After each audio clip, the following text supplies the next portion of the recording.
好咁剁椒蒸倉魚啦，咁啊梗係要個剁椒醬啦。咁啊，我而家一個剁椒咧醬咧，我哋一般咧都喺市面坊間度買到呢啲。但我同你講，如果你就咁淋落去咧，你舐硬嘢，因為佢好鹹。我哋一般咧會自己咧再去製過去啊，倒佢出嚟嗰啲鹽水啦，我哋一般咧都唔要噶啦。佢啦會喺度啦，喺個水喉底下沖一沖佢，等佢啦減緊啲鹹味，留翻啲香味喺度。好，咁備定一啲啦，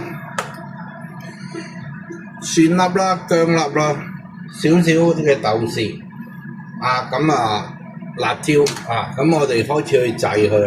好，咁都係咧燒熱隻鑊啦，但係咧就唔好太過熱啦，俾啲油落去，將呢啲啦蒜頭辣椒擠晒落去，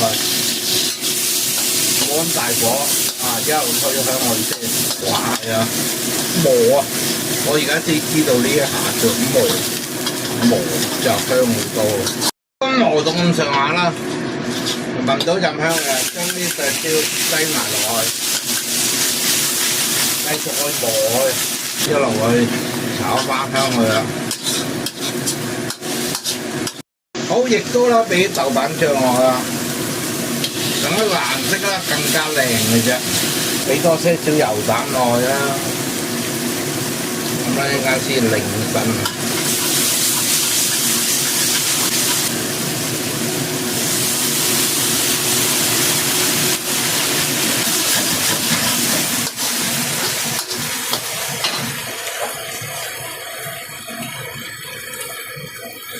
好，咁啊呢個啦，俾少味落去啦，俾少糖落去啦，鍋啲味啦，我中意俾少胡椒粉嘅。好啦，咁磨一磨佢，啲味道啦中和晒，咁咧就可以啦，鏟上嚟去用。用咗呢個醬之後啦，你愛嚟剁椒魚頭啊，剁椒乜剁椒物咧，都用得着噶啦。好咁啦，你個剁椒醬啦預備咗啦，就簡單啦，不落條魚度，幫佢蒸。